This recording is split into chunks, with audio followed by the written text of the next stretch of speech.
नेड़े आके नहीं यार ताकि पता लगे भी तो पुराने तो पत्थरों भी नहीं कोई साफ करता है।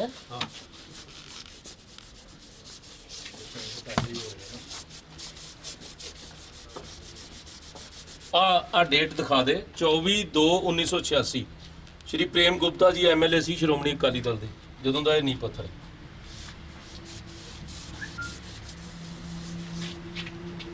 बस हो गई इधर आओ जी ये भी इस सेंटर तो दो पत्थर से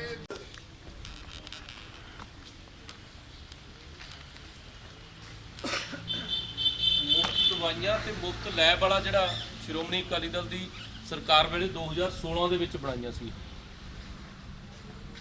ਉਹ ਪੁਰਾਣੀ ਬਿਲਡਿੰਗ ਤੁਸੀਂ ਸਾਰੀ ਦੇਖ ਸਕਦੇ ਹੋ ਕਿ ਇਹ 1977-78 ਤੋਂ ਸਾਰਾ ਇਹ ਹਸਪਤਾਲ ਜਿਹੜਾ ਹੈ ਸਰਦਾਰ ਪ੍ਰਕਾਸ਼ ਸਿੰਘ ਬਾਦਲ ਸਾਹਿਬ ਦੀ ਸਰਕਾਰ ਵੇਲੇ ਹੀ ਜਿਹੜਾ ਸੀਗਾ ਇਹ ਸੈਟਅਪ ਹੋਇਆ ਸੀਗਾ। ਹਾਂਜੀ ਇਹ ਜੋ ਇੱਥੇ ਕੱਲ Khera Gajju mini primary health centre 'ਚ ਇਹਦਾ ਆਮ ਆਦਮੀ ਪਾਰਟੀ ਨੇ ਸਿਹਤਮੰਦ ਪੰਜਾਬ ਤੇ ਮੁਹੱਲਾ ਕਲੀਨਿਕ ਖੋਲ੍ਹੀ ਹੈ। ਇਹ ਬਿਲਡਿੰਗ ਘੱਟੋ ਘੱਟ 35 ਸਾਲ ਪੁਰਾਣੀ ਹੈ ਜੀ। ਇੱਥੇ ਜਨਤਾ ਪਾਰਟੀ ਤੇ ਅਕਾਲੀ ਦਲ ਦੀ ਉਸ ਟਾਈਮ 1977 ਦੀ 35 ਨਹੀਂ ਮੇਰੇ ਖਿਆਲ 45 ਹੋ ਗਿਆ 45 ਸਾਲ ਹੋ ਗਏ ਲਗਭਗ। ਹਾਂਜੀ ਇਹ ਬੜੀ ਪੁਰਾਣੀ ਆਪਣਾ ਬਿਲਡਿੰਗ ਹੈ ਜੀ। ਇਹ ਇੱਥੇ ਬਾਦਲ ਸਰਕਾਰ ਸਮੇਂ ਜਦੋਂ ਸਿਸਟਮ ਜਨਤਾ ਪਾਰਟੀ ਤੇ ਸ਼੍ਰੋਮਣੀ ਅਕਾਲੀ ਦਲ ਦੀ ਰਲੀ ਮਿਲੀ ਸਰਕਾਰ ਸੀਗੀ ਉਸ ਟਾਈਮ ਇਹ ਬਿਲਡਿੰਗ ਦਾ ਨੀਂਹ ਪੱਥਰ ਵੀ ਰੱਖਿਆ ਗਿਆ ਤੇ ਬਿਲਡਿੰਗ ਤਿਆਰ ਵੀ ਉਸ ਸਮੇਂ 'ਚ ਹੋਈ ਤੇ ਉਹਦੇ ਤੋਂ ਬਾਅਦ 1986 'ਚ ਪ੍ਰੇਮ ਗੁਪਤਾ ਨੇ ਇਹਦਾ ਰਸਮੀ ਤੌਰ ਤੇ ਉਦਘਾਟਨ ਕੀਤਾ। ਪਰ ਅੱਜ ਇਹਨਾਂ ਨੇ ਉਹੀ ਕੰਮ ਕੀਤਾ ਵੀ ਬੋਤਲ ਤਾਂ ਉਹੀ ਹੈ ਸ਼ਰਾਬ ਉਹਦੇ 'ਚ ਹੋਰ ਪਾਤੀ ਜੀ ਤੇ ਦਿਖਾਉਣ ਲੱਗੇ ਇਹਨਾਂ ਨੇ ਇੱਥੇ ਉਸੇ ਬਿਲਡਿੰਗ 'ਚ ਮੁਹੱਲਾ ਕਲੀਨਿਕ ਦਾ ਉਦਘਾਟਨ ਕਰਦੇ ਤੁਹਾਨੂੰ ਪਿੱਛੋਂ ਬਿਲਡਿੰਗ ਦਿਖਦੀ ਹੈ ਹੋਣੀ ਹੈ ਵੀ ਬਹੁਤ ਪੁਰਾਣੀ ਬਿਲਡਿੰਗ ਹੈ ਤੇ ਉਹਨੂੰ ਰੈਨੋਵੇਟ ਕਰਕੇ ਉਹਦੇ 'ਚ ਇਹਨੂੰ ਨਵਾਂ ਨਾਂ ਤੇ ਨਵੀਂ ਦਿੱਖ ਦੇ ਕੇ ਸਰਦਾਰ ਭਗਵੰਤ ਸਿੰਘ ਮਾਨ ਦੀ ਇੱਥੇ ਫੋਟੋ ਲਾਤੀ ਗਈ ਮੁੱਖ ਮੰਤਰੀ ਪੰਜਾਬ ਦੀ ਜਦ ਕਿ ਤਕਰੀਬਨ 1978 'ਚ ਇਹਦੀ ਉਸਾਰੀ ਹੋਈ ਹੈ ਤੇ ਇਸ ਕਰਕੇ ਇਹਦਾ ਕੋਈ ਫਾਇਦਾ ਨਹੀਂ। ਇੱਥੇ ਆਲਰੇਡੀ ਵੀ ਕੋਈ ਡਾਕਟਰ ਹੈ ਨਹੀਂ ਪਰਮਾਨੈਂਟ ਡਿਊਟੀ 'ਤੇ ਕੋਈ ਕਦੋਂ ਕਿਸੇ ਦੀ ਡਿਊਟੀ ਕਦੇ ਕਿਸੇ ਦੀ। ਹੁਣ ਇੱਥੇ ਕੱਲ੍ਹ ਇੱਕ ਕੋਟਲੇ ਤੋਂ ਡਾਕਟਰ ਦੀ ਡਿਊਟੀ ਲਾਈ ਹੈ। ਸਟਾਫ ਵੀ ਪੁਰਾਣਾ ਹੈ ਤੇ ਬਿਲਡਿੰਗ ਵੀ ਪੁਰਾਣੀ ਹੈ ਤੇ ਇਹਦੇ 'ਚ ਕੋਈ ਦੋ ਰਾਏ ਨਹੀਂ ਵੀ ਇਹ ਇੱਕ ਤਰ੍ਹਾਂ ਲੋਕਾਂ ਨੂੰ ਮੂਰਖ ਬਣਾਉਣ ਵਾਲੀ ਗੱਲ ਕੀਤੀ ਗਈ ਹੈ। ਕੱਲ ਉਦਘਾਟਨ ਕੋਈ ਇੱਥੇ MLA ਸਾਹਿਬ ਵੀ ਨਹੀਂ ਆਇਆ ਜੀ। ਇਹ ਤਾਂ ਪੁਰਾਣੀ ਉਹ ਬਿਲਡਿੰਗ ਹੈ ਤੇ ਬਸ ਨਵਾਂ ਬੋਰਡ ਲਾ ਦਿਆ ਤੇ ਭਗਵੰਤ ਮਾਨ ਦੀ ਫੋਟੋ ਲਾ ਦੀ। ਡਾਕਟਰ ਪਹਿਲਾਂ ਵੀ ਇੱਥੇ 10 ਮਹੀਨੇ ਤੋਂ ਕੋਈ ਡਾਕਟਰ ਨਹੀਂ ਹੈ ਜੀ। ਅੱਜ ਰਾਜਪੁਰਾ ਦੇ ਹਲਕੇ ਖੇੜਾ ਗੱਜੂ ਪਿੰਡ ਦੇ ਵਿੱਚ ਖੜੇ ਆ ਔਰ ਇਹ ਜਿਹੜਾ ਤੁਸੀਂ ਪਿੱਛੇ ਦੇਖ ਰਹੇ ਹੋ ਕਿ ਪੁਰਾਣਾ ਜਿਹੜਾ ਮਿੰਨੀ ਹੈਲਥ ਸੈਂਟਰ ਕਹਿ ਲਈਏ ਰੂਰਲ ਹੈਲਥ ਸੈਂਟਰ ਕਹਿ ਲਈਏ ਸਮੇਂ-ਸਮੇਂ ਤੇ ਸਰਕਾਰਾਂ ਨੇ ਨਾਂ ਜਿਹੜਾ ਹੈਗਾ ਉਹ ਜਿਵੇਂ ਅਪਗ੍ਰੇਡੇਸ਼ਨ ਹੁੰਦੀ ਰਹੀ ਤੇ ਉਹਨੂੰ ਬਦਲਦੇ ਰਹੇ। ਜਿਸ ਤਰ੍ਹਾਂ ਪਹਿਲਾਂ ਵੀ ਪਿੰਡ ਵਾਸੀਆਂ ਨੇ ਦੱਸਿਆ ਕਿ 1977-78 ਦੇ ਵਿੱਚ ਜਦੋਂ ਸਰਦਾਰ ਪ੍ਰਕਾਸ਼ ਸਿੰਘ ਬਾਦਲ ਸਾਹਿਬ ਮੁੱਖ ਮੰਤਰੀ ਸੀ ਤੇ ਮੁਰਾਰਜੀ ਦੇਸਾਈ ਉੱਪਰ ਜਿਹੜੇ ਆ ਪ੍ਰਧਾਨ ਮੰਤਰੀ ਸੀ ਸ਼੍ਰੋਮਣੀ ਅਕਾਲੀ ਦਲ ਤੇ ਜਨਤਾ ਪਾਰਟੀ ਦੀ ਸਾਂਝੀ ਸਰਕਾਰ ਸੀ। ਜਦੋਂ ਸਰਦਾਰ ਪ੍ਰਕਾਸ਼ ਸਿੰਘ ਬਾਦਲ ਸਾਹਿਬ ਨੇ ਇਹ ਫੋਕਲ ਪੁਆਇੰਟਾਂ ਦੀ ਜਿਵੇਂ ਸ਼ੁਰੂਆਤ ਪਿੰਡਾਂ ਦੇ ਵਿੱਚ ਕੀਤੀ ਸੀ ਪਿੰਡਾਂ ਦੇ ਲੋਕਾਂ ਨੂੰ ਸਹੂਲਤ ਦੇਣ ਲਈ ਉਸੇ ਦਾ ਇੱਕ ਹਿੱਸਾ ਇਹ ਵੀ ਸੀ ਕਿ ਇੱਥੇ ਹਸਪਤਾਲ ਇੱਕ ਖੁੱਲ੍ਹੇ ਤਾਂ ਕਿ ਪੇਂਡੂ ਇਲਾਕੇ ਦੇ ਲੋਕਾਂ ਨੂੰ ਜਿਹੜਾ ਹੈਗਾ ਦਵਾਈ ਦੀ ਜਿਹੜੀ ਸਹੂਲਤ ਹੈ ਉਹ ਮਿਲ ਸਕੇ। ਔਰ ਅੱਜ 1977-78 ਦੀ ਬਿਲਡਿੰਗ ਤੋਂ ਬਾਅਦ 1986 ਦੇ ਵਿੱਚ ਜਿਵੇਂ ਤੁਹਾਨੂੰ ਨੀਂਹ ਪੱਥਰ ਦਿਖਾਇਆ ਹੈ ਕਿ 1986 ਦੇ ਵਿੱਚ 24/2/1986 ਨੂੰ ਸ਼੍ਰੋਮਣੀ ਅਕਾਲੀ ਦਲ ਦੇ MLA ਸੀ ਸ਼੍ਰੀ ਪ੍ਰੇਮ ਗੁਪਤਾ ਜੀ ਇਸ ਕੰਸਟੀਚੁਐਂਸੀ ਤੋਂ MLA ਬਣੇ ਅਕਾਲੀ ਦਲ ਦੇ। ਉਹਨਾਂ ਨੇ ਇਹ ਉਸ ਵੇਲੇ ਬਿਲਡਿੰਗ 'ਚ ਜਦੋਂ ਕਿਤੇ ਵਾਧਾ ਹੋਇਆ ਤੇ ਇਹਦਾ ਉਦਘਾਟਨ ਵੀ ਉਸ ਵੇਲੇ ਕੀਤਾ ਸੀ। ਪਰ ਅੱਜ ਜਿਸ ਕਿਸਮ ਦਾ ਪੰਜਾਬ ਦੇ ਲੋਕਾਂ ਨਾਲ ਇੱਕ ਧੋਖਾ ਹੋ ਰਿਹਾ, ਧੋਖਾ ਕਿਵੇਂ ਹੈ ਜਿਵੇਂ ਇਹਨਾਂ ਨੇ ਸਾਰੇ ਪਿੰਡ ਵਾਸੀਆਂ ਨੇ ਦੱਸਿਆ ਹੈ ਕਿ 2016 ਦੇ ਵਿੱਚ ਡਾਕਟਰ ਇੱਥੇ ਕੋਈ ਡਾਕਟਰ ਪੂਨਮ ਹੁੰਦੇ ਸੀ ਉਹ ਇੱਥੋਂ ਚਲੇ ਗਏ। ਉਸ ਤੋਂ ਬਾਅਦ ਕੋਈ ਪੱਕੇ ਤੌਰ ਤੇ ਡਾਕਟਰ ਨਹੀਂ ਸੀਗਾ ਤੇ ਤਕਰੀਬਨ ਬੰਦ ਸੀਗਾ। ਔਰ ਅੱਜ ਵੀ ਜਿਹੜਾ ਕੱਲ ਪਰਸੋਂ ਜਦੋਂ ਪਤਾ ਲੱਗਿਆ ਕਿ ਇਹ ਆਮ ਆਦਮੀ ਕਲੀਨਿਕ ਇੱਥੇ ਖੁੱਲ੍ਹਣਾ ਹੈ ਤੇ ਕੋਟਲਾ ਪਿੰਡ ਵੀ ਇਸੇ ਹਲਕੇ ਦਾ ਪੈਂਦਾ ਹੈ, ਉੱਥੋਂ ਦੀ ਡਿਸਪੈਂਸਰੀ 'ਚ ਜਿਹੜੇ ਡਾਕਟਰ ਦੀ ਡਿਊਟੀ ਲੱਗੀ ਸੀ ਉਸ ਦੀ ਡਿਊਟੀ ਜਿਹੜੀ ਹੁਣ ਲਾਈ ਗਈ ਹੈ। ਜਿਵੇਂ ਪੰਜਾਬ ਦੇ ਸਾਰੀਆਂ ਰੂਰਲ ਡਿਸਪੈਂਸਰੀਜ਼ ਬੰਦ ਕਰਕੇ ਤੇ ਆਮ ਆਦਮੀ ਮੁਹੱਲਾ ਕਲੀਨਿਕ ਦੇ ਵਿੱਚ ਡਾਕਟਰਾਂ ਦੀ ਡਿਊਟੀ ਲਾਈ ਗਈ ਹੈ, ਜਿਹੜੇ ANM ਦੀ ਡਿਊਟੀ ਲਾਈ ਗਈ ਹੈ ਜਾਂ 4th ਕਲਾਸ ਦੀ ਡਿਊਟੀ ਲਾਈ ਗਈ ਹੈ। ਇਸ ਦੇ ਨਾਲ ਜਿਵੇਂ ਪਹਿਲਾਂ ਵੀ ਅਖਬਾਰਾਂ ਦੇ ਵਿੱਚ ਬੜੀ ਇਸ ਗੱਲ ਦੀ ਡਿਟੇਲ ਜਿਹੜੀ ਹੈ ਛਪ ਚੁੱਕੀ ਹੈ ਕਿ 540 ਜਿਹੜੇ ਸੀਗੇ ਹੈਲਥ ਡਿਸਪੈਂਸਰੀਆਂ ਇਹ ਜਿਹੜੀਆਂ ਹੈਗੀਆਂ ਇਹਨਾਂ ਦਾ ਸਟਾਫ ਬਦਲ ਕੇ ਤੇ ਇਹ ਨਵੇਂ ਕਲੀਨਿਕਾਂ ਦੇ ਵਿੱਚ ਜਿਹੜਾ ਹੈ ਭੇਜਣ ਦੀ ਕੋਸ਼ਿਸ਼ ਕੀਤੀ ਗਈ ਹੈ, ਤੇ ਜਿਹਦੇ ਨਾਲ 6000 ਪਿੰਡ, ਅੱਜ 13,000 ਪਿੰਡ ਹੈ ਪੰਜਾਬ ਦੇ, ਤੇ 6000 ਪਿੰਡਾਂ ਦੇ ਵਿੱਚ ਜਿਹੜਾ ਹੈਗਾ ਇਹ ਸਾਡੇ ਜਿਹੜੇ ਹੈਲਥ ਦੇ ਡਾਕਟਰੀ ਸਹੂਲਤਾਂ ਸੀ ਉਹ ਲਗਭਗ ਠੱਪ ਹੋ ਕੇ ਰਹਿ ਗਈਆਂ। ਅਸੀਂ ਸਵਾਗਤ ਕਰਦੇ ਸਰਕਾਰ ਦਾ ਕਿ ਜੇਕਰ ਇਹਦੇ ਵਿੱਚ ਕੋਈ ਐਡੀਸ਼ਨ ਕਰਦੇ, ਨਵਾਂ ਕਰਦੇ, ਪਰ ਇਹ ਤਾਂ ਪਹਿਲਾਂ ਵਾਲਿਆਂ ਨੂੰ ਵੀ ਬੰਦ ਕਰਕੇ ਤੇ ਇੱਕ ਜਗ੍ਹਾ ਤੇ ਇਕੱਠੇ ਕਰਕੇ ਜਾਂ 2 ਜਗ੍ਹਾ ਤੇ ਇਕੱਠੇ ਕਰਕੇ ਤੇ ਬਾਕੀ ਦੇ ਪਿੰਡ, ਮੰਨ ਲਓ ਕੋਟਲਾ ਹੀ ਸਾਡਾ ਪਿੰਡ ਹੈ ਜਿੱਥੇ 10 ਪਿੰਡਾਂ ਨੂੰ ਉਹ ਡਿਸਪੈਂਸਰੀ ਕੇਟਰ ਕਰਦੀ ਸੀ, ਅੱਜ ਉਹ ਲੋਕ ਕਿੱਥੇ ਜਾਣਗੇ? ਅੱਜ ਕਿੰਨਾ ਸਫ਼ਰ ਕਰਕੇ ਇੱਥੇ ਕਿਵੇਂ ਆਉਣਗੇ? ਇਸ ਕਰਕੇ ਇਹ ਇੱਕ ਬੜਾ ਸਾਰੇ ਪੰਜਾਬ ਦੇ ਵਿੱਚ ਬੜੀ ਵੱਡੀ ਚਰਚਾ ਚੱਲੀ ਹੋਈ ਹੈ। ਔਰ ਇਹ ਜਿਵੇਂ ਪਹਿਲਾਂ ਹੀ ਦੱਸਿਆ ਕਿ 77-78 ਦਾ ਬਣਿਆ ਹੋਇਆ, ਔਰ ਤੁਸੀਂ ਵੇਖ ਸਕਦੇ ਹੋ ਨਾਲ ਹੀ ਆ ਜਿਹੜੀ ਦੂਜੀ ਤਸਵੀਰ ਤੁਹਾਨੂੰ ਦਿਖਾ ਰਹੇ ਹਾਂ ਕਿ 2016 ਦੇ ਵਿੱਚ ਮੁਫਤ ਦਵਾਈਆਂ ਤੇ ਮੁਫਤ ਲੈਬ ਟੈਸਟ ਲਈ ਵੀ ਇਹ ਬਿਲਡਿੰਗ ਦਾ ਜਿਹੜਾ ਸੀਗਾ ਉਦਘਾਟਨ ਹੋਇਆ ਸੀ, ਤੇ ਨਾ ਹੀ ਕੋਈ MLA ਆਇਆ ਤੇ ਨਾ ਹੀ ਕੋਈ ਹੋਰ ਸਰਕਾਰੀ ਨੁਮਾਇੰਦਿਆਂ ਨੇ ਕਰਤਾ ਸੀਗਾ। ਪਰ ਬਦਕਿਸਮਤੀ ਨਾਲ ਸਰਕਾਰ ਕਾਂਗਰਸ ਦੀ ਬਣ ਗਈ, ਉਹ ਮੁਫਤ ਦਵਾਈਆਂ ਵੀ ਬੰਦ ਤੇ ਮੁਫਤ ਲੈਬ ਵੀ ਬੰਦ। ਅੱਜ ਜਿਹੜੀਆਂ ਇਹਨਾਂ ਜਿਹੜੇ ਆਮ ਆਦਮੀ ਕਲੀਨਿਕ ਖੁੱਲੇ ਹੈ, ਮੈਂ ਇੱਕ ਨਵਾਂ ਖੁਲਾਸਾ ਜਿਹੜਾ ਹੈਗਾ ਪੰਜਾਬ ਦੇ ਲੋਕਾਂ ਨੂੰ ਕਰੂੰਗਾ ਕਿ ਜਿੱਥੇ ਸਾਰੇ ਪੰਜਾਬ ਦੇ ਹਸਪਤਾਲਾਂ ਦੇ ਵਿੱਚ ਲੈਬਾਂ ਵੀ ਹੈਗੀਆਂ, ਅਲਟਰਾਸਾਊਂਡ ਮਸ਼ੀਨਾਂ ਵੀ ਹੈਗੀਆਂ, ਐਕਸ-ਰੇ ਮਸ਼ੀਨਾਂ ਵੀ ਹੈਗੀਆਂ, ਟੈਸਟ ਦੇ ਸਾਰੇ ਪ੍ਰਬੰਧ ਹੈਗੇ ਆ, ਇਹਨਾਂ ਤੋਂ ਟੈਸਟ ਨਹੀਂ ਕਰਾਏ ਜਾਂਦੇ। ਆਮ ਆਦਮੀ ਕਲੀਨਿਕ ਦੇ ਦੁਆਰਾ ਜਿੰਨੇ ਵੀ ਟੈਸਟ ਹੁੰਦੇ ਆ, ਇੱਕ ਕ੍ਰਿਸ਼ਨਾ ਡਾਇਗਨੋਜ਼ ਹੈ ਬੰਬੇ ਦੀ, ਇੱਕ ਕ੍ਰਿਸ਼ਨਾ ਡਾਇਗਨੋਜ਼ ਬੰਬੇ ਦੀ ਤੋਂ ਸਾਰੇ ਟੈਸਟ ਕਰਾਏ ਜਾਂਦੇ ਆ। ਔਰ ਮੈਂ ਥੋੜਾ ਜਿਹਾ ਪਿੱਛੇ ਜਾਵਾਂ, ਕਾਂਗਰਸ ਪਾਰਟੀ ਵੇਲੇ, ਸਰਕਾਰ ਵੇਲੇ ਜਦੋਂ ਉਹ ਟੈਸਟਾਂ ਦੇ ਲਈ ਟੈਕਨੀਸ਼ੀਅਨ ਭਰਤੀ ਕਰਨੇ ਸੀ ਉਹ ਨਹੀਂ ਕੀਤੇ ਗਏ, ਘਟਦੇ ਗਏ। ਸਰਕਾਰੀ ਹਸਪਤਾਲਾਂ ਦੇ ਵਿੱਚ ਜਿਸ ਕਿਸਮ ਦੀ ਇੱਕ ਸਹੂਲਤ ਘਟਦੀ ਗਈ ਤਾਂ ਕਾਂਗਰਸ ਸਰਕਾਰ ਨੇ ਇੱਕ ਏਜੰਸੀ ਹਾਇਰ ਕੀਤੀ ਜਿਹਨੂੰ ਕ੍ਰਿਸ਼ਨਾ ਡਾਇਗਨੋਜ਼ ਕਹਿੰਦੇ ਆ, ਤੇ ਏਜੰਸੀ ਹਾਇਰ ਕੀਤੀ ਸੀ ਕਿ 3 ਵਜੇ ਤੋਂ ਬਾਅਦ ਜਿਹੜੇ ਐਮਰਜੈਂਸੀ ਦੇ ਟੈਸਟ ਹੈ ਉਹ ਕ੍ਰਿਸ਼ਨਾ ਡਾਇਗਨੋਜ਼ ਕਰਕੇ ਦੇਊਗੀ। ਉਹਨਾਂ ਨੇ ਰੇਟ ਵੀ ਮਨਮਰਜ਼ੀ ਦੇ ਭਰੇ ਕਿਉਂਕਿ ਐਮਰਜੈਂਸੀ ਦੇ ਤਹਿਤ ਕਰਨੇ ਸੀ, ਉਹੀ ਰੇਟਾਂ ਤੇ ਕਾਂਗਰਸ ਵੇਲੇ ਵਾਲਿਆਂ ਦੀ ਦਿੱਤੇ। ਅੱਜ ਕ੍ਰਿਸ਼ਨਾ ਡਾਇਗਨੋਜ਼ ਜਿਹੜੀ ਹੈ ਸਾਰੇ ਪੰਜਾਬ ਦੇ ਸਾਰੇ ਟੈਸਟਾਂ ਦੇ ਪੈਸੇ ਵਸੂਲ ਰਹੀ ਹੈ। ਹਾਲਾਂਕਿ ਜਿੱਥੇ ਅਸੀਂ ਖੇੜਾ ਗੱਜੂ ਖੜੇ ਹਾਂ, ਬਨੂੜ ਚੱਲ ਜਾਓ, ਰਾਜਪੁਰੇ ਚੱਲ ਜਾਓ, ਮਸ਼ੀਨਾਂ ਹੈਗੀਆਂ ਤੇ ਟੈਕਨੀਸ਼ੀਅਨ ਨਹੀਂ ਹੈ ਕਿ ਜਿਹਦੇ ਨਾਲ ਮੁਫਤ ਟੈਸਟ ਹੋ ਸਕਦੇ ਆ। ਇਹ ਬੜਾ ਵੱਡਾ ਪੰਜਾਬ ਦੇ ਲੋਕਾਂ ਨਾਲ ਇੱਕ ਫਰਾਡ ਹੈ, ਕਿਉਂਕਿ ਜੇ ਸਰਕਾਰ ਉਹਨਾਂ ਨੂੰ ਪੈਸੇ ਦਿੰਦੀ ਹੈ ਤੇ ਜਿਹੜਾ ਕੰਮ ਮੁਫਤ 'ਚ ਹੋ ਸਕਦਾ ਸੀ ਤੇ ਸਰਕਾਰੀ ਪੈਸੇ ਕਿਸੇ ਦੀ ਜੇਬ ਦੇ ਵਿੱਚ ਕਿਉਂ ਜਾ ਰਹੇ ਆ, ਇਹ ਪੰਜਾਬ ਦੇ ਲੋਕਾਂ ਦੇ ਮਨਾਂ ਦੇ ਵਿੱਚ ਇੱਕ ਵੱਡਾ ਸਵਾਲ ਹੈ। ਔਰ ਦੂਜੀ ਮੈਂ ਬੇਨਤੀ ਕਰਾਂ, ਕੱਲ ਪਰਸੋਂ ਇੱਕ ਜਿਹੜੇ ਇਹਨਾਂ ਦੇ ਪ੍ਰਵਕਤਾ ਹੈਗੇ ਆ ਆਮ ਆਦਮੀ ਪਾਰਟੀ ਦੇ, ਉਹ ਕਹਿ ਰਹੇ ਸੀ ਇਹਨਾਂ ਦੇ ਢਿੱਡ ਪੀੜ ਕਿਉਂ ਹੁੰਦੀ ਹੈ ਕਿ 2-2.5-3 ਲੱਖ ਦਾ ਸਮਾਨ ਅਸੀਂ ਲੈ ਕੇ ਦੇ ਰਹੇ ਹਾਂ ਤੇ 2-2.5 ਲੱਖ ਦੇ ਵਿੱਚ ਤਾਂ ਇਦੋਂ ਸਸਤਾ ਹੋਰ ਕੀ ਹੋ ਸਕਦਾ। ਮੇਰੇ ਕੋਲ ਆ ਸਰਕਾਰੀ ਚਿੱਠੀ ਹੈ 18/11/2022 ਦੀ, ਜਿਹਦੇ ਵਿੱਚ ਇਹਨਾਂ ਨੇ ਲਿਖਿਆ ਕਿ the government of Punjab after careful consideration has now decided to strengthen in existing 521 primary health centre out of 23 ਡਿਸਟ੍ਰਿਕਟਾਂ 'ਚ ਇਹਨਾਂ ਨੇ ਲਿਖਿਆ। ਤੇ ਇਹਦਾ 3 ਨੰਬਰ ਪਹਿਰਾ ਹੈ ਸਰਕਾਰ ਦੀ ਚਿੱਠੀ ਦਾ, the upper limit for the infrastructure strengthen for an individually PHC shall not be more than 25 lakh ਰੁਪਏ। ਮਤਲਬ ਉਹ ਕਹਿੰਦੇ 25 ਲੱਖ ਤੋਂ ਵੱਧ ਨਹੀਂ ਖਰਚਣਾ, ਤੇ ਇਹਦਾ ਮਤਲਬ 25 ਲੱਖ ਤੱਕ ਦੀ ਇਜਾਜ਼ਤ ਜਿਹੜੀ ਆ ਉਹ ਦਿੱਤੀ ਹੈ। ਉਹ 2.5 ਲੱਖ ਚੋਂ ਕਰ ਰਿਹਾ, ਔਰ ਇੱਥੇ ਖਰਚ ਜਿਹੜਾ ਹੈਗਾ ਹਰੇਕ ਨੂੰ 25 ਲੱਖ ਵਰਤਿਆ ਜਾ ਰਿਹਾ, ਜਿਹੜਾ ਕਿ ਆ ਮੈਂ ਸਰਕਾਰੀ ਚਿੱਠੀ ਤੁਹਾਡੀ ਹੈ ਇਹ ਨਾਲ ਲੈ ਕੇ ਆਇਆ। 25 ਲੱਖ ਦਾ ਮਤਲਬ ਹੈਗਾ ਕਿ ਲਗਭਗ, ਜੇ ਮੈਂ ਗਲਤ ਨਾ ਹੋਵਾਂ ਤੇ ਇਹ ਬਣ ਗਿਆ 25 ਕਰੋੜ ਹੀ ਬਣ ਗਿਆ 100 ਦਾ, ਤੇ ਜੇ 400 ਦਾ ਲਾਈਏ ਤੇ ਇਹ ਬਣ ਗਿਆ 100 ਕਰੋੜ ਰੁਪਈਆ। ਔਰ ਅੱਜ ਮੈਂ ਇੱਕ ਵੱਡੀ ਗੱਲ ਹੋਰ ਪੰਜਾਬ ਦੇ ਲੋਕਾਂ ਨੂੰ ਦੱਸਣੀ ਚਾਹਾਂਗਾ ਕਿ ਜੇ ਕਾਂਗਰਸ ਸਰਕਾਰ ਦੀ ਸਮੇਂ ਤੱਕ ਵੀ ਝਾਤ ਮਾਰੀਏ ਹੈਲਥ ਸਿਸਟਮ ਦੇ ਵਿੱਚ ਤੇ ਲਗਭਗ 150 ਤੋਂ 200 ਕਰੋੜ ਰੁਪਏ ਸਾਲਾਨਾ ਜਿਹੜੀਆਂ ਦਵਾਈਆਂ ਖਰੀਦ ਕੇ ਤੇ ਵੱਖ-ਵੱਖ ਹਸਪਤਾਲਾਂ ਨੂੰ ਜਿਹੜੀਆਂ ਸੀਗੀਆਂ ਉਹ ਜਾਂਦੀਆਂ ਸੀ। ਸਾਡੇ ਵੇਲੇ ਤਾਂ ਸ਼ਾਇਦ ਇਸ ਤੋਂ ਵੀ ਵੱਧ ਸੀ, ਪਰ ਮੈਂ ਅੰਕੜਾ ਅੱਜ ਮੇਰੇ ਕੋਲ ਹੈ ਨਹੀਂ, RTI ਪਾਈ ਹੋਈ ਆ, ਪਤਾ ਲੱਗੇਗਾ। ਪਰ ਜੇ 150 ਕਰੋੜ ਲਾਈਏ ਜਾਂ 200 ਕਰੋੜ ਲਾਈਏ ਸਾਰੇ ਪੰਜਾਬ ਦੇ ਵਿੱਚ ਮੁਫਤ ਦਵਾਈਆਂ, ਸਰਿੰਜਾਂ, ਪੱਟੀਆਂ ਲੱਗਣ ਲਈ ਜਾਂ ਜਿਹੜੀਆਂ ਵੀ ਹਸਪਤਾਲ ਦੇ ਵਿੱਚ ਮਟੀਰੀਅਲ ਚਾਹੀਦਾ ਹੈ ਉਹ ਸਰਕਾਰ ਖਰੀਦਦੀ ਸੀ। ਤੇ ਇਸ 10 ਮਹੀਨਿਆਂ ਦਾ ਜੇ ਤੁਸੀਂ ਅੰਕੜਾ ਸੁਣੋਗੇ ਤੇ ਕੁੱਲ 18-20 ਕਰੋੜ ਰੁਪਏ ਦੀ ਮੁਫਤ ਦਵਾਈ ਖਰੀਦੀ ਹੈ।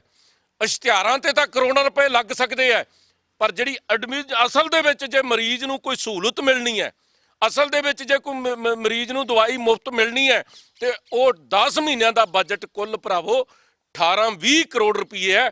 ਤੇ ਜੇ ਵੱਧ ਘੱਟ ਹੈ ਤਾਂ ਸਰਕਾਰ ਦਾ ਸੈਕਟਰੀ, ਪ੍ਰਿੰਸੀਪਲ ਸੈਕਟਰੀ ਹੈਲਥ ਜਾਂ ਡਾਇਰੈਕਟਰ ਹੈਲਥ ਪੰਜਾਬ ਦੇ ਲੋਕਾਂ ਨੂੰ ਕਲੀਅਰ ਕਰ ਦੇਣ ਕਿ ਕਿੰਨੀ ਦਵਾਈ ਜਿਹੜੀ ਆ ਖਰੀਦੀ ਹੈ। ਮੁਫਤ ਦੀਆਂ ਗੱਲਾਂ ਕਰਨ ਵਾਲੇ ਜਿਹੜੇ ਇਹ ਸੱਜਣ ਨੇ, ਅੱਜ ਉਲਟਾ ਹਰ ਚੀਜ਼ ਹੀ ਜਿਹੜੀ ਹੈਗੀ ਹੈ ਮੁੱਲ ਖਰੀਦਣੀ ਪੈ ਰਹੀ ਹੈ। ਉਹ ਮੁੱਲ ਖਰੀਦਣੀ ਕਿਹੜੀ ਪੈ ਰਹੀ ਹੈ? ਆ 3-4 ਦਿਨ ਪਹਿਲਾਂ ਇੱਕ ਅਖਬਾਰਾਂ ਦੇ ਵਿੱਚ ਖਬਰ ਲੱਗੀ ਸੀ, ਜੇ ਤੁਸੀਂ ਉਹ ਖਬਰ ਪੜ੍ਹੋ ਤਾਂ ਉਹਦੇ ਵਿੱਚ ਕੀ ਲਿਖਿਆ ਸੀ ਕਿ ਜਿਹੜੀ ਸਰਿੰਜ ਹੈ ਉਹ ਵੀ ਜਿਹੜੀ ਹੈਗੀਆਂ ਸਰਿੰਜਾਂ ਤੱਕ ਵੀ ਜਿਹੜੇ ਮਰੀਜ਼ਾਂ ਨੂੰ ਹੈ ਉਹ ਖੁਦ ਖਰੀਦ ਕੇ ਲਿਜਾਣੀਆਂ ਪੈ ਰਹੀਆਂ, ਸਰਿੰਜਾਂ ਤੱਕ ਵੀ। ਔਰ ਮੇਰੀ ਕੱਲ 2 ਮੈਡੀਕਲ ਹਸਪਤਾਲਾਂ ਦੇ ਵਿੱਚ ਗੱਲ ਹੋਈ, ਉੱਥੋਂ ਦੇ HOD ਨੇ ਖੁਦ ਮੰਨਿਆ ਕਿ ਸਾਡੇ ਕੋਲੇ ਨਾ ਕੋਈ ਸਰਿੰਜ ਹੈ, ਨਾ ਕੋਈ ਦਵਾਈ ਹੈ ਤੇ ਨਾ ਕੋਈ ਸਰਕਾਰ ਭੇਜ ਰਹੀ ਹੈ ਮੁਫਤ ਦੀ। ਇਸ ਕਰਕੇ ਭਰਾਵੋ ਇਹ ਬੜੀ ਵੱਡੀ ਫਿਕਰਮੰਦੀ ਪੰਜਾਬ ਦੇ ਹੈਲਥ ਸਿਸਟਮ ਨਾਲ ਇੱਕ ਸਾਡੇ ਲਈ ਬਣੀ ਹੋਈ ਹੈ ਕਿ ਸਰਕਾਰ ਸਿਰਫ ਆਪਣੀ ਗੱਲ ਪਗਾਉਣ ਲਈ, ਉਸ ਗੱਲ ਨੂੰ ਇੱਕ ਕਹਿ ਲਈਏ ਕਿ ਲੋਕਾਂ ਤੱਕ ਬਣਾਉਣ ਲਈ ਕਿ ਅਸੀਂ ਕਰਤਾ, ਤੇ ਇਸ ਕਰਕੇ ਭਰਾਵੋ ਲਿਪਾ ਪੋਚੀ ਤੇ ਲੱਗੀ ਹੋਈ ਆ। ਜਿਵੇਂ ਤੁਸੀਂ ਦੇਖਿਆ 1977-78 ਵਾਲੀਆਂ ਬਿਲਡਿੰਗਾਂ 'ਚ। ਹੁਣ ਮੈਂ ਆਉਂਗਾ ਕੇਜਰੀਵਾਲ ਸਾਹਿਬ ਦੀਆਂ ਗਰੰਟੀਆਂ ਤੇ। ਕੇਜਰੀਵਾਲ ਸਾਹਿਬ ਦੀ ਦੂਜੀ ਗਰੰਟੀ ਦੀ ਮੈਂ ਫੋਟੋ ਜਿਹੜੀਆਂ ਘਰ ਘਰ ਤੱਕ ਪਹੁੰਚਾਈਆਂ ਸੀਗੀਆਂ ਆਮ ਆਦਮੀ ਪਾਰਟੀ ਦੇ ਹਰੇਕ ਲੀਡਰ ਨੇ, ਉਹ ਮੈਂ ਦਿਖਾ ਰਿਹਾ ਤੇ ਪੜੂੰਗਾ ਪਹਿਲਾਂ, ਕਿਉਂਕਿ ਕਈ ਵਾਰੀ ਅਸੀਂ ਭੁੱਲ ਜਾਂਦੇ ਹਾਂ, ਕਿਉਂਕਿ ਭੁੱਲਣ ਆਦਮੀ ਆਪਣੇ ਕੰਮ ਲੱਗਦਾ ਤੇ ਭੁੱਲ ਜਾਂਦਾ ਹੈ। ਕੇਜਰੀਵਾਲ ਦੀ ਦੂਜੀ ਗਰੰਟੀ, ਸਾਰਿਆਂ ਲਈ ਮੁਫਤ ਤੇ ਵਧੀਆ ਇਲਾਜ। ਇਹ ਪੰਜਾਬ ਦੇ ਲੋਕਾਂ ਨੂੰ ਪਤਾ ਹੋਊਗਾ ਕਿ ਸਾਰਿਆਂ ਨੂੰ ਮਿਲ ਰਿਹਾ ਕਿ ਨਹੀਂ ਮਿਲ ਰਿਹਾ। ਪੰਜਾਬ ਦੇ ਵਿੱਚ 16,000 ਕਲੀਨਿਕ ਖੋਲੇ ਜਾਣਗੇ, ਹਰ ਪਿੰਡ ਦੇ ਹਰ ਵਾਰਡ ਵਿੱਚ ਕਲੀਨਿਕ ਖੋਲਿਆ ਜਾਵੇਗਾ।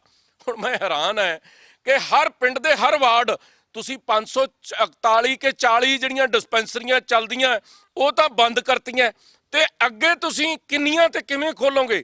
ਅੱਜ ਤੱਕਰ ਵੀ ਜਿਹੜਾ ਦਾਵਾ ਕਰਦੇ ਆ, ਹਾਲਾਂਕਿ ਆ ਤੁਸੀਂ ਵੇਖ ਹੀ ਰਹੇ ਹੋ ਕਿ ਅੱਧਾ ਅਧੂਰਾ, ਨਾ ਕੋਈ ਕੰਪਲੀਟ ਹੋਇਆ, ਨਾ ਕੋਈ ਡਾਕਟਰ ਦੀ ਡਿਊਟੀ ਪੱਕੀ, ਨਾ ਕੋਈ ਸਮਝ ਆਉਂਦੀ ਹੈ। ਇਹਨਾਂ ਨੇ 16,000 ਕਿਹਾ ਸੀ ਤੇ 16,000 ਚੋਂ ਇਹਨਾਂ ਦੇ ਅੰਕੜੇ ਮੁਤਾਬਕ ਕਹਿੰਦੇ ਆ 500 ਹਲੇ ਕੀਤਾ ਤੇ ਮਹੀਨੇ 10 ਗੁਜ਼ਰ ਗਏ ਆ। ਸੜਕ ਦੁਰਘਟਨਾ ਪੀੜਤ ਦਾ ਸਾਰਾ ਇਲਾਜ ਮੁਫਤ ਕੀਤਾ ਜਾਵੇਗਾ। ਇਹ ਜਿਨ੍ਹਾਂ ਦੇ ਦੁਰਘਟਨਾ 'ਚ ਕੋਈ ਪਰਿਵਾਰ ਰਿਸ਼ਤੇਦਾਰ ਆਏ ਆ, ਇਹ ਉਹੀ ਦੱਸ ਸਕਦੇ ਆ ਹੋਇਆ ਕਿ ਨਹੀਂ ਹੋਇਆ। ਪਰਿਵਾਰ ਦੇ ਹਰ ਮੈਂਬਰ ਨੂੰ ਹੈਲਥ ਕਾਰਡ ਜਾਰੀ ਕੀਤਾ ਜਾਵੇਗਾ। ਆ ਤੁਸੀਂ ਇੰਨੇ ਜਣੇ ਖੜੇ ਆ, 10 ਮਹੀਨਿਆਂ 'ਚ ਕੋਈ ਇੱਕ ਦੱਸ ਦੇ ਕੋਈ ਹੈਲਥ ਕਾਰਡ ਕਿਸੇ ਨੂੰ ਜਾਰੀ ਹੋ ਗਿਆ ਹੋਵੇ। ਨਵੇਂ ਵਿਸ਼ਵ ਪੱਧਰੀ ਸਰਕਾਰੀ ਹਸਪਤਾਲ ਖੋਲੇ ਜਾਣਗੇ ਤੇ ਪੁਰਾਣੇ ਹਸਪਤਾਲਾਂ ਨੂੰ ਸ਼ਾਨਦਾਰ ਬਣਾਇਆ ਜਾਵੇਗਾ। ਇਹ ਵੀ ਰੌਲਾ ਸੁਣਦੇ ਆ ਵੀ 16 ਮੈਡੀਕਲ ਕਾਲਜ ਬਣਾਉਣੇ ਆ, ਹਲੇ ਤੀਕ ਤਾਂ ਕਿਤੇ ਹਿੱਟ ਲੱਗਦੀ ਦੇਖੀ ਨਹੀਂ। ਜਿਹੜੇ ਪੁਰਾਣੇ ਸਮੇਂ ਦੇ ਚੱਲਦੇ ਸੀ ਉਹੀ ਠੀਕ ਹੋ ਜਾਣ ਜਾਂ ਦਵਾਈਆਂ ਉਹਨਾਂ ਦੀਆਂ ਬੰਦ ਨੇ। ਸਾਰੀਆਂ ਦਵਾਈਆਂ, ਟੈਸਟ ਤੇ ਮਹਿੰਗੇ ਤੋਂ ਮਹਿੰਗੇ ਆਪਰੇਸ਼ਨ ਮੁਫਤ ਕੀਤੇ ਜਾਣਗੇ। ਹੁਣ ਮੈਂ ਤੁਹਾਨੂੰ ਅੰਕੜਾ ਦੱਸਦਾ ਕਿ 20-25 ਕਰੋੜ ਤੋਂ ਵੱਧ ਦੀ ਸਾਰੇ ਪੰਜਾਬ ਦੇ ਵਿੱਚ ਦਵਾਈ ਖਰੀਦੀ ਨਹੀਂ, ਤੇ ਮੁਫਤ ਦਵਾਈ ਕਿੱਥੋਂ ਆ ਗਈ? ਮੁਫਤ ਆਪਰੇਸ਼ਨ ਜਾਂ ਮੁਫਤ ਇਲਾਜ ਜਿਹੜੇ ਵੀ ਹਸਪਤਾਲਾਂ ਦੇ ਵਿੱਚ ਪਏ ਆ, ਇਹ ਜ਼ਿਆਦਾਤਰ ਲੋਕ ਉਹ ਦੱਸ ਸਕਦੇ ਆ ਕਿ ਵਾਕਈ ਕਿੰਨੇ ਜਿਹੜੇ ਹੈਗੇ ਆ ਅਸੀਂ ਕੀਤੇ ਆ। ਇਸ ਕਰਕੇ ਇਹਨਾਂ ਨੇ ਕਿਹਾ ਕਿ ਦਿੱਲੀ ਵਿੱਚ ਕਰਕੇ ਦਿਖਾਇਆ ਤੇ ਪੰਜਾਬ 'ਚ ਕਰਕੇ ਦਿਖਾਵਾਂਗੇ। ਮੈਂ ਦਿੱਲੀ ਮਾਡਲ ਦੀ ਸਿਰਫ ਇੱਕ ਤਸਵੀਰ ਤੁਹਾਨੂੰ ਭੇਟ ਕਰ ਦਿੰਦਾ ਕਿ ਦਿੱਲੀ 'ਚ 480 ਮੁਹੱਲਾ ਕਲੀਨਿਕ ਬਣਾਏ ਸੀ ਤੇ 270 ਅੱਜ ਇਹਨਾਂ ਦੇ ਦਿੱਲੀ ਦੇ ਵਿੱਚੋਂ ਬੰਦ ਪਏ ਆ। ਪੜਤਾਲ ਕਰ ਲੈ ਜਾ ਕੇ ਕੋਈ ਜਿਹੜੇ ਕੋਈ ਪਏ ਆ। ਇਸ ਕਰਕੇ ਮੈਂ ਸਮਝਦਾ ਕਿ ਭਗਵੰਤ ਮਾਨ ਸਰਕਾਰ ਨੂੰ ਬੇਨਤੀ ਹੈ ਕਿ ਇਹ ਜਿਹੜੇ ਪੁਰਾਣੇ ਚੱਲਦੇ ਹਸਪਤਾਲ ਆ ਇਹਨਾਂ ਨੂੰ ਬੰਦ ਕਰਕੇ ਲੋਕਾਂ ਦੀਆਂ ਸਹੂਲਤਾਂ ਨਾ ਖੋ। ਜਿਹੜੇ ਚੱਲਦੇ ਆ ਉਹਨਾਂ 'ਚ ਦਵਾਈਆਂ ਭੇਜੋ, ਡਾਕਟਰ ਭਰਤੀ ਕਰੋ, ਨਰਸਾਂ ਭਰਤੀ ਕਰੋ, ਕੋਈ ਐਡੀਸ਼ਨ ਮਸ਼ੀਨਰੀ ਖਰੀਦ ਕੇ ਦੇਣੀ ਆ ਉਹ ਕਰਕੇ ਦਿਓ, ਤੇ ਤਾਂ ਪੰਜਾਬ ਦਾ ਹੈਲਥ ਦਾ ਜਿਹੜਾ ਸਿਸਟਮ ਹੈ ਉਹ ਠੀਕ ਹੋ ਸਕਦਾ ਹੈ। ਇਹ ਸਰਾਸਰ ਇੱਕ ਗਲਤ ਪਾਸੇ ਨੂੰ ਪੰਜਾਬ ਦਾ ਹੈਲਥ ਸਿਸਟਮ ਜਾ ਰਿਹਾ। ਔਰ ਇੱਕ ਆਮ ਆਦਮੀ ਪਾਰਟੀ ਦੇ ਛੋਟੇ ਗਲੀ ਦੇ ਵਰਕਰ ਤੋਂ ਲਾ ਕੇ ਮੁੱਖ ਮੰਤਰੀ ਸਾਹਿਬ ਤੱਕਰ ਤੇ ਕੇਜਰੀਵਾਲ ਸਾਹਿਬ ਤੱਕਰ ਇੱਕ ਇਹਨਾਂ ਨੇ ਨਾਅਰਾ ਬੁਲੰਦ ਕੀਤਾ ਕਿ 70 ਸਾਲਾਂ 'ਚ ਕੀ ਕੁਝ ਨਹੀਂ ਹੋਇਆ। ਮੈਂ ਇੱਕ ਬੇਨਤੀ ਕਰਾਂ, ਜਿਹੜੇ ਜਿੰਨੀ ਵੀ ਲਿਪਾ ਪੋਚੀ ਕਰੀ ਜਾਂਦੇ ਹੋ ਨਾ, ਇਹ ਸਾਰੇ 70 ਸਾਲਾਂ 'ਚ ਹੀ ਪਹਿਲਾਂ ਹੋਏ ਸੀ ਤੇ ਤਾਂ ਹੀ ਜਿਹੜਾ ਸੀਗਾ ਇਹ ਸਾਰਾ ਕੰਮ ਹੋ ਰਿਹਾ। ਮੈਂ ਤੁਹਾਨੂੰ 10 ਸਾਲਾਂ ਦੀ ਸਾਡੇ ਕੀਤੇ ਕੰਮਾਂ ਦੀ ਇੱਕ 2 ਮਿੰਟ 'ਚ ਝਲਕ ਪੇਸ਼ ਕਰਦੇ ਹਾਂ ਤਾਂ ਕਿ 70 ਸਾਲਾਂ ਵਾਲਿਆਂ ਨੂੰ ਜਵਾਬ ਜ਼ਰੂਰ ਮਿਲ ਜੇ। ਜਦੋਂ 2007 ਦੇ ਵਿੱਚ ਸਰਕਾਰ ਬਣੀ ਤੇ ਪੰਜਾਬ ਹੈਲਥ ਦੇ ਸਿਸਟਮ ਦੇ ਵਿੱਚ ਸਾਰੇ ਦੇਸ਼ ਦੇ ਵਿੱਚੋਂ 17ਵੇਂ ਥਾਂ ਤੇ ਸੀ। ਅਸੀਂ ਇਹਨੂੰ ਜਿਹੜਾ ਸੀਗਾ 5ਵੇਂ ਥਾਂ ਤੇ ਲੈ ਕੇ ਆਏ। ਦੇਸ਼ ਦੇ ਵਿੱਚੋਂ ਡਾਕਟਰ ਭਰਤੀ ਕੀਤੇ, ਨਰਸਾਂ ਕੀਤੀਆਂ, ਮਸ਼ੀਨਰੀ ਖਰੀਦ ਕੇ ਦਿੱਤੀ, ਬਿਲਡਿੰਗਾਂ ਠੀਕ ਕੀਤੀਆਂ, ਤੇ ਦੇਸ਼ ਦਾ ਸਰਵੇ ਹੁੰਦਾ 17ਵੇਂ ਤੋਂ ਅਸੀਂ 5ਵੇਂ ਥਾਂ ਤੇ ਲੈ ਕੇ ਆਏ। ਕੈਂਸਰ ਨਾ ਮੁਰਾਦ ਬਿਮਾਰੀ ਹੈ ਔਰ ਇਲਾਜ ਨਾਲ ਲੋਕ ਪੱਟੀ ਦੇ ਜਾਂਦੇ ਆ, ਜ਼ਮੀਨਾਂ ਤੱਕ ਵਿਕ ਜਾਂਦੀਆਂ। ਸਰਦਾਰ ਪ੍ਰਕਾਸ਼ ਸਿੰਘ ਬਾਦਲ ਸਾਹਿਬ ਨੇ ਪੰਜਾਬ ਇੱਕ ਵਾਹਦ ਪਹਿਲਾ ਸੂਬਾ ਸੀ ਜਿਹਦੇ 'ਚ ਕੈਂਸਰ ਦੇ ਮਰੀਜ਼ਾਂ ਨੂੰ ਇਲਾਜ ਲਈ ਪੈਸੇ ਦੇਣੇ ਸ਼ੁਰੂ ਕੀਤੇ। ਤੇ ਭਾਵੇਂ 100% ਹੋ ਸਕਦਾ ਕਿਸੇ ਤੱਕ ਨਾ ਪਹੁੰਚੇ ਹੁਣ, ਪਰ 400 ਤੇ 1 ਕਰੋੜ ਰੁਪਈਆ 9.5 ਸਾਲਾਂ ਦੇ ਵਿੱਚ ਵੰਡਿਆ ਗਿਆ। 32,000 ਮਰੀਜ਼ਾਂ ਤੱਕ ਇਹ ਜਿਹੜੀ ਸਕੀਮ ਹੈ ਇਹ ਪਹੁੰਚੀ ਸੀ। 1933 ਮੁਫਤ ਦਵਾਈ ਕੇਂਦਰ, ਜਿਹੜੇ ਮੈਂ ਤੁਹਾਨੂੰ ਨਾਲ ਚੱਲਦੀ ਫੋਟੋ ਦੇ ਵਿੱਚ ਦਿਖਾਇਆ ਹੈ, 1933 ਮੁਫਤ ਦਵਾਈ ਕੇਂਦਰ 2016 ਦੇ ਵਿੱਚ ਅਸੀਂ ਖੋਲ ਕੇ ਗਏ। ਬਦਕਿਸਮਤੀ ਨਾਲ ਸਰਕਾਰ ਬਦਲ ਗਈ ਤੇ ਕਾਂਗਰਸ ਨੇ ਉਹਨੂੰ ਉੱਥੋਂ ਹੀ ਬੰਦ ਕਰਤਾ, ਜਿਹਦੇ 'ਚ 750 ਮੁਫਤ ਜਾਂਚ ਕੇਂਦਰ ਵੀ ਸੀਗੇ। 8 ਨਰਸਿੰਗ ਕਾਲਜ ਅਸੀਂ ਬਣਾ ਕੇ ਗਏ, ਜਿਹਦੇ 'ਚ ਤਾਂ ਕਿ ਜਿਹੜੇ ਸਾਡੇ ਹਸਪਤਾਲਾਂ ਦੇ ਵਿੱਚ ਸਟਾਫ ਪੂਰਾ ਤਾਂ ਹੀ ਹੋ ਸਕਦਾ ਕਿ ਨਵੇਂ ਕਾਲਜਾਂ ਦੇ ਵਿੱਚੋਂ ਬੱਚੇ ਸਾਡੇ ਪੜ੍ਹ ਕੇ ਆਉਣ।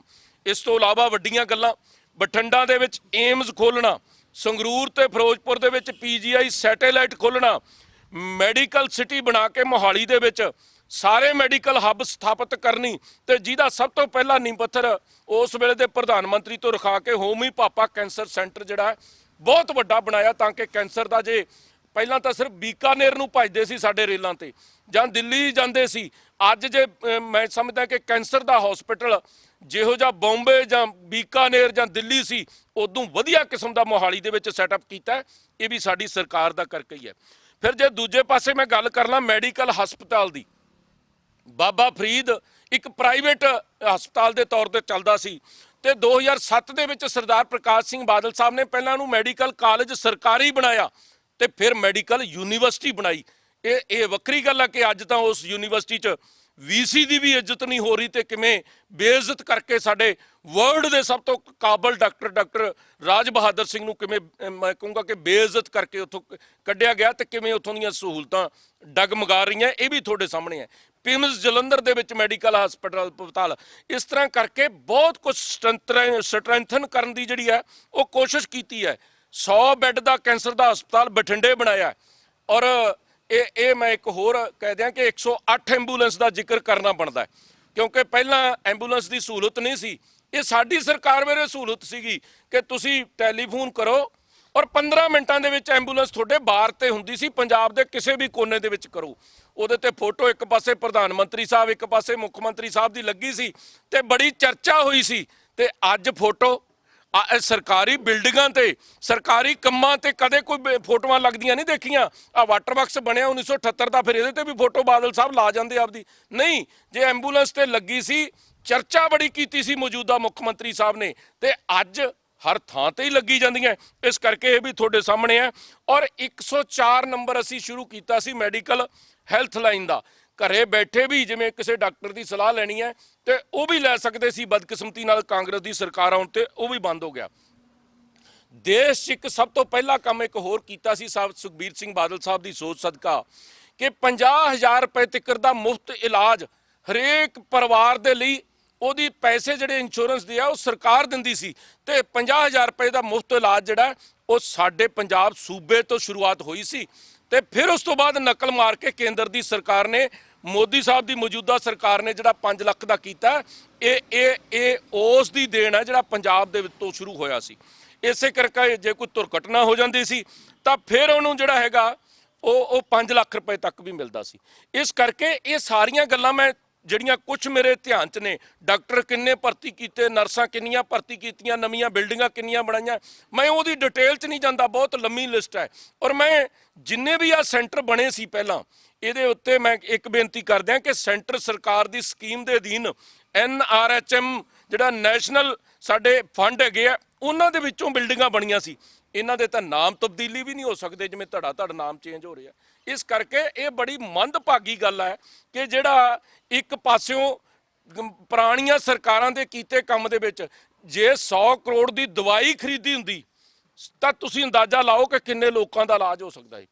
ਜੇ ਡਾਕਟਰ ਤੇ ਨਰਸਾਂ ਤੇ ਟੈਕਨੀਸ਼ੀਅਨ ਭਰਤੀ ਕੀਤੇ ਹੋਣ ਤੇ ਕ੍ਰਿਸ਼ਨਾ ਡਾਇਗਨੋਸ ਬੰਬੇ ਵਾਲੇ ਨੂੰ ਪੈਸੇ ਪੇ ਕਰਨ ਦੀ ਫਿਰ ਲੋੜ ਨਹੀਂ ਰਹਿਣੀ ਸੀਗੀ। ਤੇ ਇੱਕ ਹੋਰ ਗੱਲ ਹੈ, ਕਾਂਗਰਸ ਵੇਲੇ ਸਰਕਾਰ ਦਾ ਇੱਕ ਜਿਹੜਾ ਸੀਗਾ ਇਹ ਐਮਰਜੈਂਸੀ ਲਈ ਟੈਂਡਰ ਕੀਤਾ ਸੀ ਤੇ ਰੇਟ ਬਹੁਤ ਵੱਧ ਹੈ। ਮੇਰੀ ਸਰਕਾਰ ਨੂੰ ਬੇਨਤੀ ਹੈ, ਜੇ ਪ੍ਰਾਈਵੇਟ ਤੋਂ ਹਲੇ ਵੀ ਕਰਾਉਣਾ ਹੈ, ਤੁਸੀਂ ਸਰਕਾਰੀ ਡਾਕਟਰ ਟੈਕਨੀਸ਼ੀਅਨ ਨਹੀਂ ਭਰਤੀ ਕਰਨੇ ਤਾਂ ਕਿਰਪਾ ਕਰਕੇ ਨਵਾਂ ਟੈਂਡਰ ਕਰੋ, ਤਾਂ ਕਿ ਘੱਟ ਤੋਂ ਘੱਟ ਪੰਜਾਬ ਦੇ ਲੋਕ ਉਹਦੇ ਵਿੱਚ ਪਾਰਟਿਸਿਪੇਟ ਕਰ ਸਕਣ ਤੇ ਪੈਸਾ ਪੰਜਾਬ ਦਾ ਜਿਹੜਾ ਹੈਗਾ ਉਹ ਬਚ ਸਕੇ। ਇਸ ਕਰਕੇ ਜੋ ਹੋਰ ਬੜੇ ਵਿਵਾਦ ਇਹਨਾਂ ਸਕੀਮਾਂ ਦੇ ਨਾਲ ਜੁੜੇ ਆ। ਅੱਜ ਜੇ ਸਟਾਫ ਪੂਰਾ ਨਹੀਂ ਤੇ ਇਕੱਲੇ ਰੰਗ ਕੁਚੀ ਨਾਲ ਕੁਝ ਨਹੀਂ ਬਣਨਾ।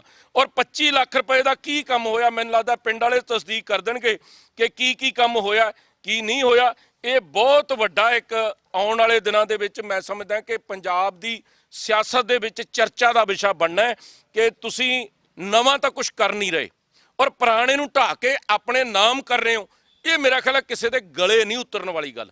ਜੇ ਤੁਸੀਂ ਉੱਥੇ ਮਰੀਜ਼ਾਂ ਨੂੰ ਇਲਾਜ ਚੰਗਾ ਦੇ ਦੋਗੇ, ਫ੍ਰੀ ਦਵਾਈ ਦੇ ਦੋਗੇ ਤੇ ਲੋਕ ਚਰਚਾ ਕਰਨਗੇ, ਕਿਉਂਕਿ ਅੱਜ ਕੋਈ ਵੋਟਾਂ ਨਹੀਂ ਤੁਰੰਤ ਫੋਟੋਆਂ ਲਵਾ ਕੇ ਤਾਮਿਲਨਾਡੂ, ਬੈਂਗਲੌਰ ਤੇ ਮਹਾਰਾਸ਼ਟਰ ਤੇ ਬਾਕੀ ਦੇ ਜਿਹੜੇ ਸੂਬਿਆਂ ਦੇ ਵਿੱਚ ਇਸ਼ਤਿਹਾਰ ਲਾਉਣ ਲਈ ਮੇਰਾ ਖਿਆਲ ਹੈ ਕੋਈ ਲੋੜ ਨਹੀਂ ਹੈਗੀ।